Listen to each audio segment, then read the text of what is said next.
Christine. So today's not a regular book talk. I was going through my books, right? So I started coming across these older books that I read for school. At school, I had to read it during school or during summer. And I thought it'd be a really interesting thing to talk about because school books are really, you either love them or you hate them. When we're in school, we have this idea that, it's for school. So it's even harder to read the book. You think like, oh, I hate this, it's for school, it's homework, I can't read it. So it's really hard to even get yourself to be in the right mindset to be open to like a book. I have a bunch of different books. Have you reread the books that you've read for school, and have you liked them better now that you're kind of older?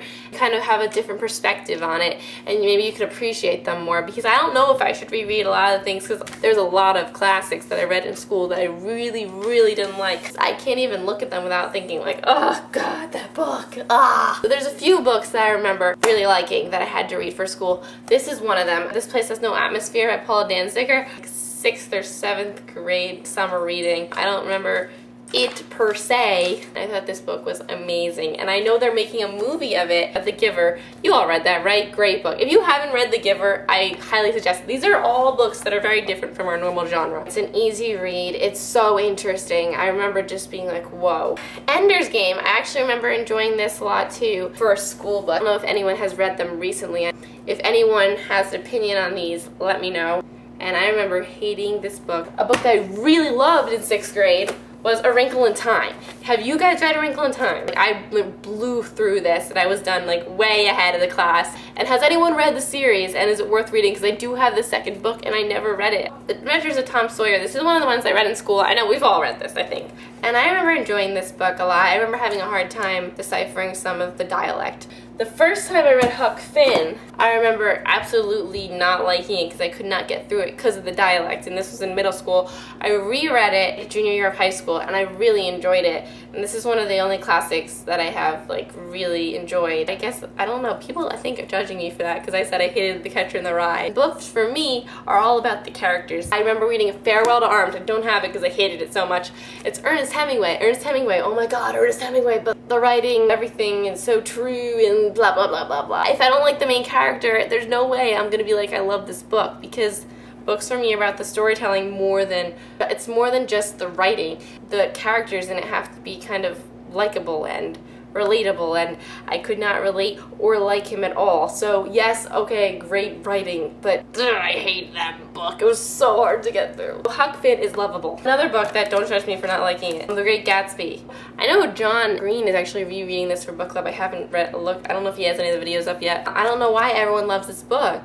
F. Scott Fitzgerald's characters, I just find them don't ever get a real feel for them. I could tell when it's his writing. I read a short story in my American literature class and I was like, wow, this sounds a lot like F. Scott Fitzgerald because I can't get anything out of his characters. He was like, if you reread it with me, you're gonna like it. You didn't read it right. So maybe I didn't read it right, whatever. I just do not like this book. Ugh.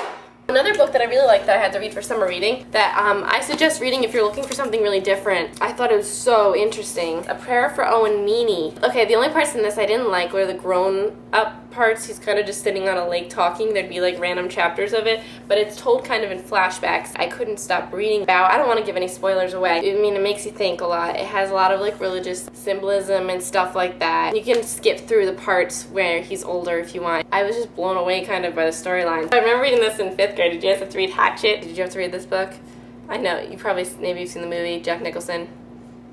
I did not like this. Sophomore year of high school, The Secret Life of Bees. There was a movie of it with Dakota Fanning, which is great. The book was just so good. If you haven't read The Secret Life of Bees, I highly, highly, highly recommend it. The main character's name is Lily. I flew through it in like 2 seconds for summer reading, and it's called The Grapes of Wrath. Maybe you've heard of it, John Steinbeck. Everyone hated this book, and there were parts I did hate. There were these chapters that would just be like about a dust mote going across the ground, and oh my god, when will this ever end? But I don't know, I'm one of those people who like really enjoys learning about history, especially American history. I found it interesting, the parts that were actually with characters. This is another classic that I could be like, okay. This is a summer reading that I really, really enjoyed. It's called Losing Julia. It's about this during the Second World War, this woman that he met. It's told through flashbacks, so right now he's like in a nursing home. If you haven't read this book, I highly recommend reading it. It's not supernatural if you're looking for a change. Jonathan Hull. Like, do you have any favorites that you read during your whole school career? Do any stick out at you that you really absolutely hated? Like, absolutely hated this. So many people love it, and I'm like, Mr. Darcy is an ass. So some people were saying how they're sick and tired of, you know, the typical teenage stories, and I just wanted to recommend those. If all else fails and you don't want to read any of that, book I read, it is just great. It's like a mystery. It was like creepy and good at the same time, and the end was just like, whoa! And it's called The Poet, and it's by Michael Connelly. Michael Connelly, The Poet. There usually is a cover. Okay, thanks for joining me today. I hope you enjoyed this, and I hope you tell me what your favorites and favorites, and if you've reread anything, because I'm really interested in that actually. Do you like classics? Oh, classics. When people ask me if they like any classics, yeah, I like Harry Potter. They're like, no, those are modern, and I'm like, no, they're classics, and you can't argue with me. I'm not even gonna argue this point. It's true. You're awesome. So I'll see you next time for book talk. I've been lazy lately, and I have not been reading my book enough. I've been rereading City of Fallen Angels. I got sucked back into that. Cassandra Clare, damn you. Can't get any new reading done because I'm rereading. But whatever. Rereading